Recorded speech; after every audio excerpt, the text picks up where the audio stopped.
When you get a prospect to think of you first, you stand a much higher chance of closing the deal.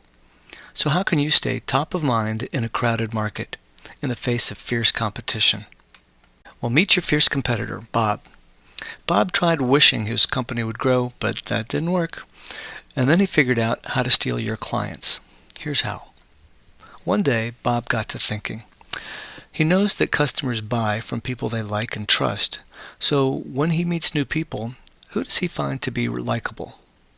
It's those who share stories and are interested in him too, not the ones who only talk about themselves, like a bad date. So he got to thinking a little bit more, and he wondered how this carries over to the corporate world. What makes him trust a company that he's not familiar with? Well, just like when he meets people, the companies he trusts are the ones who share ideas and tips so he can make an informed decision, not the ones who only talk about their products and services. So Bob started looking at your marketing messages. He looked at some others too, and what he found was startling. Wow, he thought most of these companies only talk about themselves, like a bad date.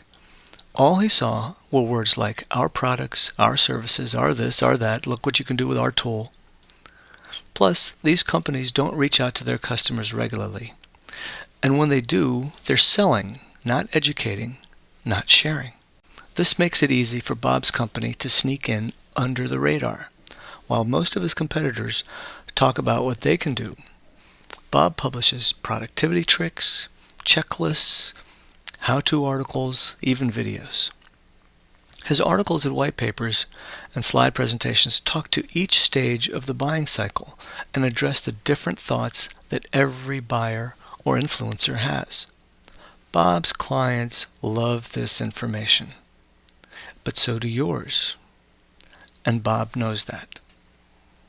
So now, when he comes across your clients, he asks if they want free ideas to help them make informed business decisions. And they do, giving Bob the opportunity to chip away at your relationship with your customers. Bob's website is no longer brochureware. It's an educational resource that helps people with their needs. He's got newsletters, current blogs, ebooks, all sorts of material, all free. There's a tiny About Us section that talks about his company.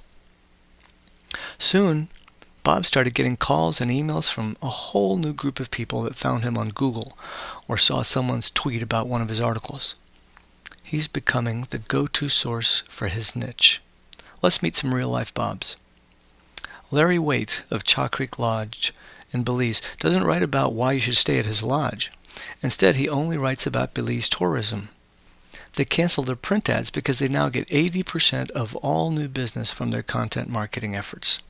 Sid Hoffman of Computer Prompting and Captioning published a white paper to teach broadcast TV producers how to caption their shows for internet distribution. Within 1 month, they were closing a new $60,000 deal with many more in the works. Burba Murugaya runs staffing company TechFetch. They published articles for companies as well as candidates and more than doubled their annual growth rate. Guy Wassertzug of Infrastructures publishes a promotional newsletter for 9 months without getting any results. A shift in content got him the number 2 ranking on Google plus 3 email responses the day he published his revised newsletter. Marketing has changed. This was Bob a year ago. Make sure this isn't you now.